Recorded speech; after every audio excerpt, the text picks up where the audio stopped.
So here are 10 things that I learned about filmmaking in 2016. 2016 was my first year as a filmmaker, and I've been doing photography for the last 10 years, but boy, I realized that filmmaking is such a different ball game altogether. So the first tip that I wanted to share with you is that how filmmaking is so much different from photography. And since I've been doing photography for the last 10 years, I thought that I could do filmmaking quite easily as well, because I thought that I knew all about composition, I knew all about lighting, I knew all about framing, I knew a bit about storytelling through my photography.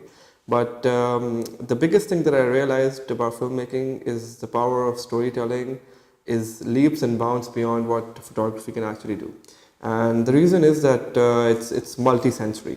You have sounds, you have a moving image. Photography is one complete photo within itself, while a film is a series of different sequences and shots. And that is something that is very different from photography. You really have to be in the frame of mind of a filmmaker all through the sequence of shots. While with photography, you can take one shot and it can be one complete shot and it's one complete story within itself. So the second tip is something that I learned a little later on in this year, and that was about buying expensive gear. So originally I was very fascinated by all the amazing gear, the drones and the glide cams and the gimbals and the sliders. Apart from a lot of other things, expensive gear is mostly for the lazy filmmakers. A lot of things that I was able to pull off in situations which were not so optimal was when I didn't have that expensive gear with me. And I was able to improvise, maybe put in a lot more effort than if I had the expensive gear. Okay, so the third tip is seeing the world in sequences. So being a photographer, I never saw the world in sequence. So if I were to give you an example of visiting a photography gallery, yes, the theme of the photos might be same for each of them, but it is not necessary that the photographs takes you through a sequence of images and they take you through a journey, so to speak. But with a film, it has to be narrative. It has to take you from point A to point B, and it has to have a climax. It has to have an opening, a closing, and a climax. Otherwise, it will not be interesting. So this is something that actually I didn't learn specifically in 2016. This is something that I've been carrying for a while, even in terms of photography, is seeing the world in composition. Just give you an example that a lot of people visit beautiful places and they bring back images of those places.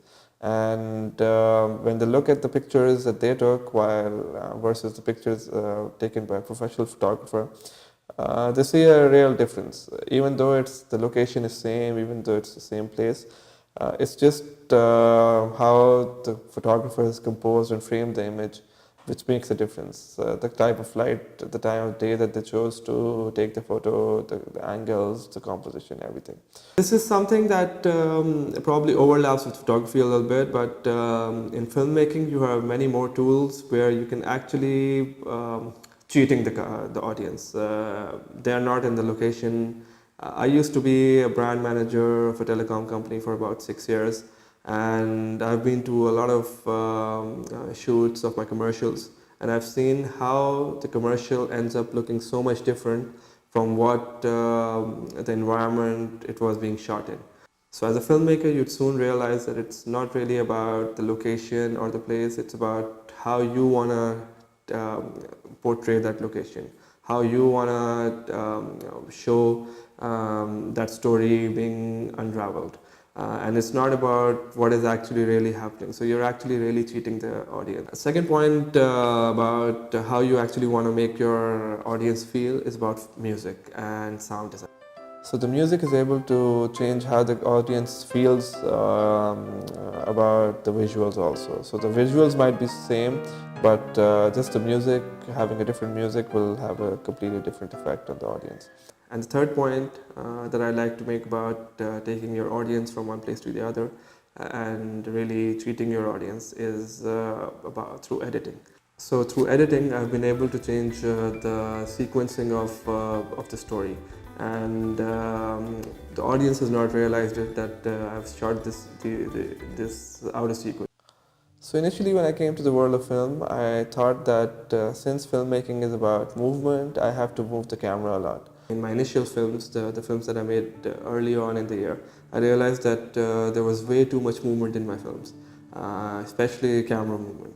So, and they weren't adding any value to the film because it was just distracting audiences from the film. And the only place that you'd want to move the camera more is when there's not enough movement in your shot itself.